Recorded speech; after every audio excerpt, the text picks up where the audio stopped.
ये ऐसे ही एक क्वेश्चन है, रूट एक्स पार्शियल फ्रैक्शन का नहीं है।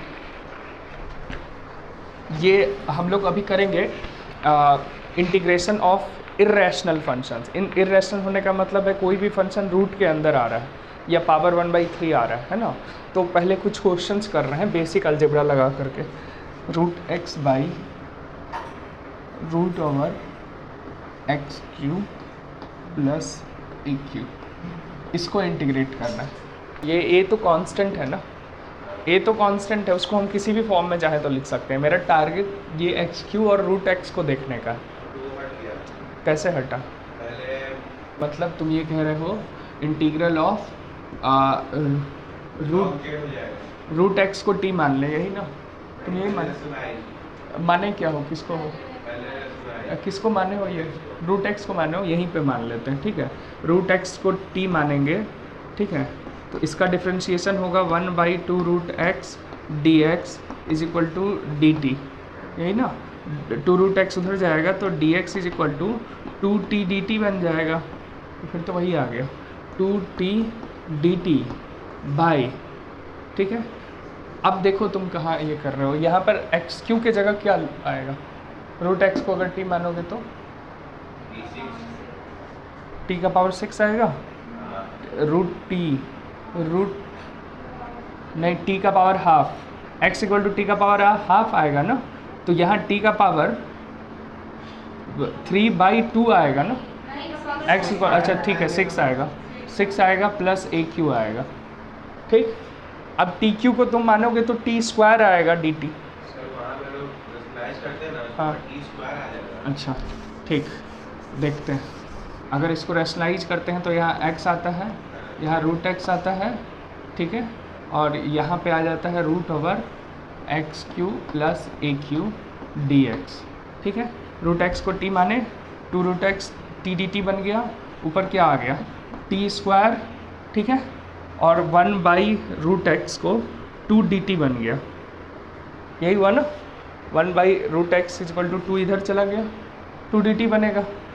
तो 1/रूट एक्स डी एक्स बन गया 2 d t by under root of root t का पावर 6 प्लस ए क्यू, ठीक। अच्छा हाँ ठीक, ठीक है। इंटीग्रल ऑफ टी का पावर 3 को अगर हम लोग जेड मानते हैं, t cube is equal to z मानो, तो 3t square D t is equal to d z आएगा, 3 इधर से हटेगा, बाई 3 आ जाएगा।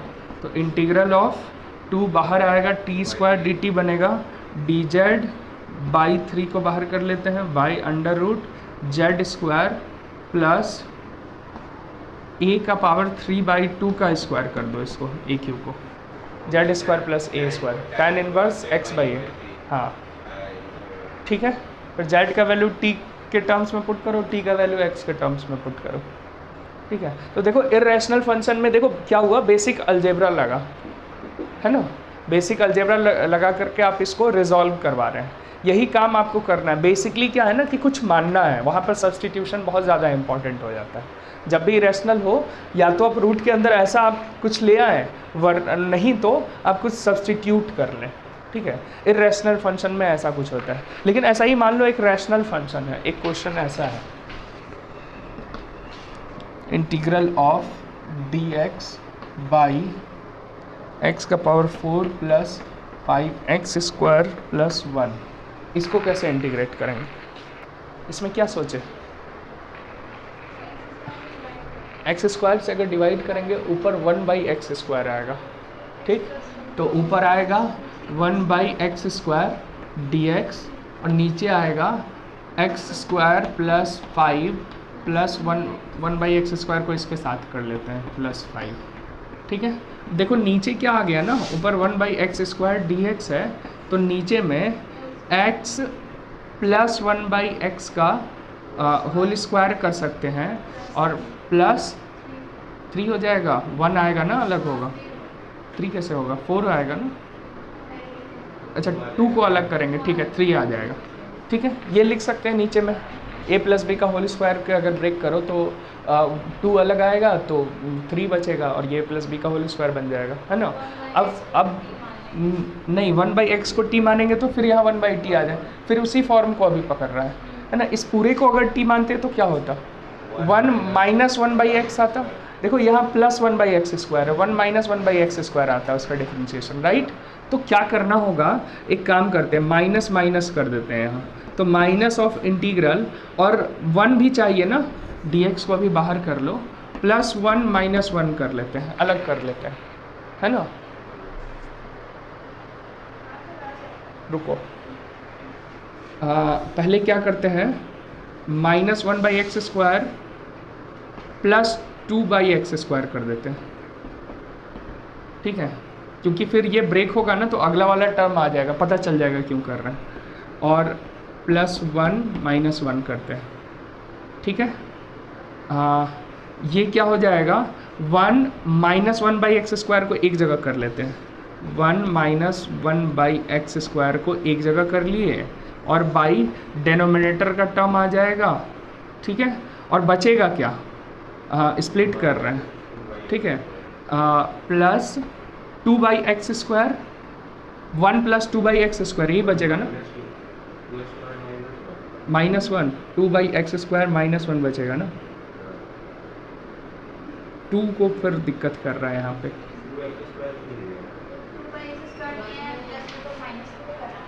हाँ अच्छा, हाँ नहीं, ये 2/x² -1/x² is equal to 1/x² को लिखे, ठीक है।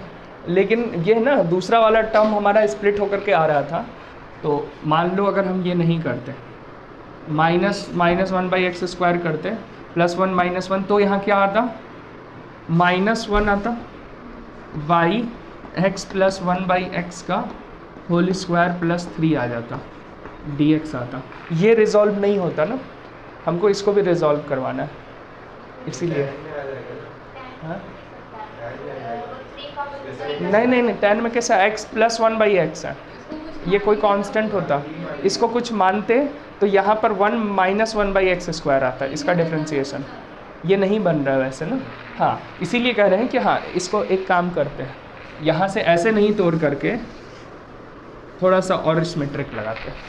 क्या करते हैं, यहाँ पर लिखते हैं इंटीग्रल ऑफ 1/2 और 2/x² को 1/x² प्लस 1/x², 2 से मल्टीप्लाई करते तो 2/x² आता, और 2/x² को 1/x² प्लस 1/2, 2 से मल्टीप्लाई एंड डिवाइड किए, ठीक है।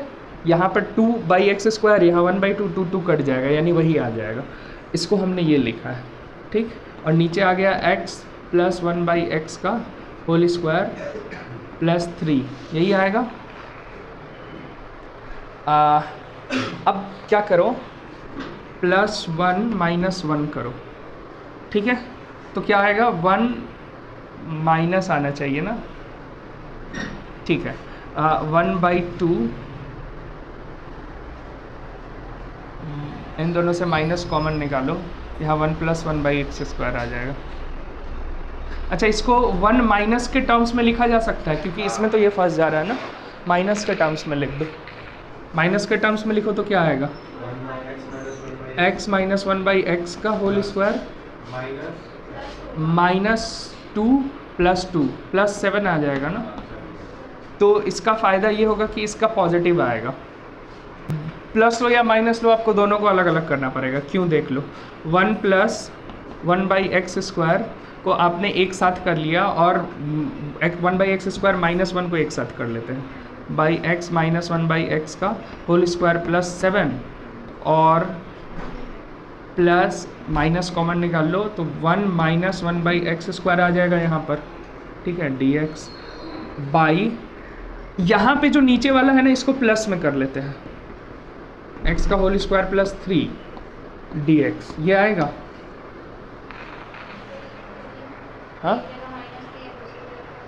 हाँ यहाँ पर प्लस क्यों, क्योंकि इसका डिफरेंशिएशन प्लस में हो जाएगा, माइनस में होगा, इसका डिफरेंशिएशन प्लस में होगा।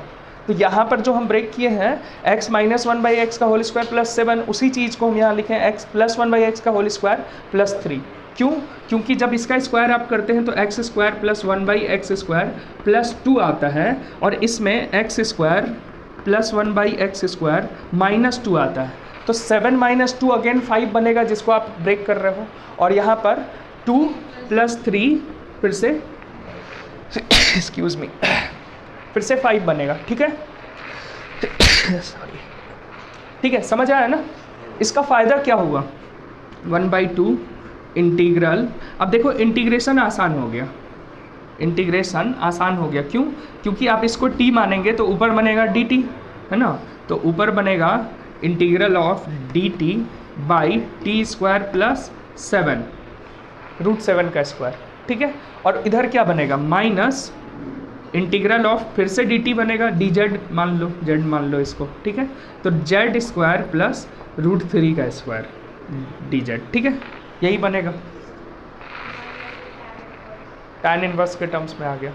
तो बेसिकली ब्रेक करना पहले से भी, पहले वाले से भी कर सकते थे, बस नीचे में अलग आपको करना था, हम लोग ऊपर में कर रहे थे उसमें। ठीक है, तो इस तरीके से देखो रैशनलाइज या अलजेब्रा का, यहाँ पे रैशनलाइज का यूज़ हुआ था, या अलजेब्रा, बेसिक अलजेब्रा आप कहीं भी यूज़ कर रहे हैं, अभी बेसिक अलजेब्रा को यूज़ कर रहे हैं। और इसमें सबसे इंपॉर्टेंट थिंग है, किसी चीज़ को कुछ मान रहे हैं, है ना, कुछ आप उसको कंसिडर कर रहे हैं, जिस वजह से ये आगे रिजॉल्व हो पा रहा है ना? ठीक इसी तरह इर्रेशनल फंक्शन में भी हम लोग को करना पड़ेगा। ठीक है, हाँ, तो अब हम लोग इर्रेशनल फंक्शन के इंटीग्रेशन की बात करेंगे, है ना? पहला इसमें टाइप है, पहले टाइप से पहले एक क्वेश्चन तुम लोग कोशिश करो। Integral of 1 dx by x - 1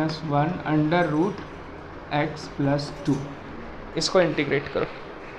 इसको x - इसको, हाँ, फिर x + 2 को t मान लिए, हाँ, फिर t माने तो फिर रूट के अंदर आया। नहीं, हाँ, रूट t आया। ठीक, हमने क्या किया, x अच्छा, इसको आपने लिख दिया dx बाई इंटीग्रल को x + 2 - 3, 2 - 3 = -1, ओके, √x + 2। अब x + 2 को मान लिया t, तो ये हो गया dx = dt, integral of dt by t - 3 √t। हाँ, फिर √t को फिर z मान लें, तो पहली बार इसी को क्यों नहीं t स्क्वायर मान लिए? हाँ, अच्छा लगता है, चलो इसी को t स्क्वायर माने, तो यहाँ 2t dt आ गया, है ना? 2t dt आ गया, और ये t आ गया, और ये t स्क्वायर -3 आया। ठीक है ना? ये √t हमारा बन गया, √x + 2 बन गया t स्क्वायर, यानी ये बन गया t, और dx = 2t dt आ गया। ठीक, और t स्क्वायर -3 आ गया इसके जगह। अब ये t कैंसिल आउट हो गया, तो ये हो गया integral of 2 dt by t square -3, special integral का यूज़ हो गया, है ना?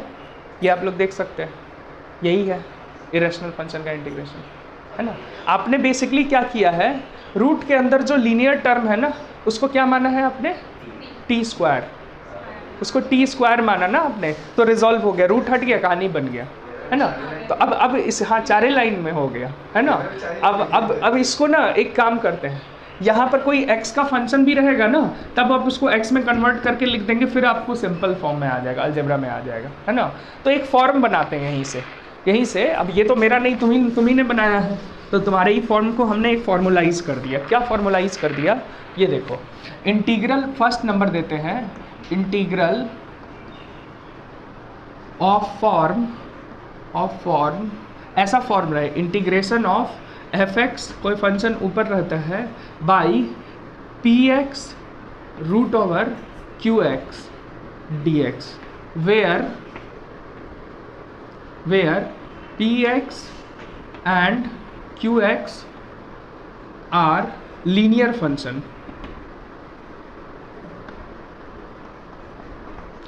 ठीक है, px और qx कैसा है? लीनियर फंक्शन अगर होता है ना, तो क्या करेंगे, qx को t स्क्वायर मान लेंगे, put q is equal to t square. ये जो q है उसको आप टी स्क्वायर मान लेंगे। यही पहला फॉर्म है इर्रेशनल फंक्शन का जो आपने बनाया, यही फॉर्म, राइट? क्या माने इसमें, क्या हुआ? x इसको फिर से टी स्क्वायर माने हैं, करके देखते हैं, क्योंकि यही जो रूट है ना यही दिक्कत कर रहा है। पहला दिक्कत तो यहीं पे हो रहा है ना। फिर आगे लीनियर आएगा, क्या आएगा देखेंगे, लेकिन पहले ना इसको टी स्क्वायर मान के देखते हैं क्या आता है। तो x minus 1 is equal to t square है, तो dx इज इक्वल टू इसका डिफ्रेंशिएशन 2t और dt हो जाएगा, ठीक है। अब x का वैल्यू टी स्क्वायर प्लस 1 होगा, इस जो हमने कंसिडर किया है x is equal to t square plus 1 होगा ना। अब इसको इसमें पुट करके देखते हैं, x के जगह T square plus 1 plus 2 plus 3 आ जाएगा, बाई एक्स स्क्वायर के जगह क्या आ जाएगा, टी स्क्वायर प्लस 1 का whole square plus 3 t square plus 1 plus 3, ठीक है। और अंडर रूट टी स्क्वायर, यानी ये इंटू टी आ जाएगा, यही आ गया, और डी टी आ गया, 2t dt आ जाएगा। अब देखो t से t तो कट ही गया, फ़ायदा हुआ ना। टी स्क्वायर माने तो ये हमेशा होगा, याद रखना। इसको टी स्क्वायर मानेंगे तो 2t dt आएगा, टी कटेगा ही कटेगा। फ़ायदा हुआ कि ये टर्म ही ख़त्म हो गया हमारा, समझ आया? क्या आ गया, टी स्क्वायर प्लस 1, ये 2 भी था बाहर, 2 छूट गया था, dt बाई यहाँ कितना आ जाएगा, t का पावर 4 प्लस 4t स्क्वायर आएगा वहाँ पे। कहाँ पे 4t स्क्वायर है, कहाँ 4t स्क्वायर है? वहाँ पे 3t स्क्वायर है, वहाँ पे 8t। नीचे में अभी आप लिखिए पूरा। अच्छा, t का power 4 plus 3t square plus t square, 4t square और 3 माइनस 3 प्लस 3 तो कट गया, और यहाँ प्लस 1 बचा ना। 4t स्क्वायर कैसे आएगा जी, 2t स्क्वायर आएगा ना, 3t square minus 2t square, कुछ भी t स्क्वायर आएगा, और यहाँ 3 कटेगा, और यहाँ माइनस प्लस 1 आ जाएगा, ये आएगा ना। तब तो हो गया, तब तो सीधा ही हो गया। ये आदर्श कर रहा था, 1 plus 1 by T square by T square plus 1 by T square और प्लस 1 आ जाएगा। ये तो सीधे ही बन गया है ना। यहाँ पर t माइनस 1 बाई टी का स्क्वायर dt, हाँ हम गलत कर दिए थे। Integral of 1 plus 1 by T square by, इसको क्या करेंगे देखो, t माइनस 1 बाई टी का होल स्क्वायर अगर लिखें, t माइनस 1 बाई टी का होल स्क्वायर अगर लिखें, माइनस 2 आएगा, तो यहाँ प्लस 2 प्लस 3 करना पड़ेगा और dt हो जाएगा। तो ये क्या आ गया, इसको फिर z मान लेंगे, ऊपर dz बनेगा और नीचे z स्क्वायर प्लस √3 का whole square, special integral tan inverse, हाँ तो इसका इंटीग्रेशन क्या होता है, tan inverse 1 by √3 1 by a tan inverse z by √3 plus c। अब z को मानना है 1 t माइनस 1 बाई टी माने है ना, तो z को पुट करो 1 by √3 tan inverse t minus 1 by T by √3 plus c। अभी t को क्या माने थे, t को माने थे देखो t इज इक्वल टू क्या आएगा, √x प्लस 1, तो वहाँ पुट करेंगे तो हमारा आंसर क्या आएगा, 1 by √3 tan inverse √x plus 1 minus 1 by √x plus 1 by √3 plus c। यही हमारा फाइनल आंसर, ठीक है। ठीक है, तो सेकंड हमारा क्या हुआ ना, देखो अगर ये भी क्वाड्रेटिक है, p भी क्वाड्रेटिक है, तो qx को फिर से t स्क्वायर मानना है, ये हमारा मतलब कंक्लूजन निकला है, तभी रिजॉल्व हो जा रहा है। तो इसको मिटाएं।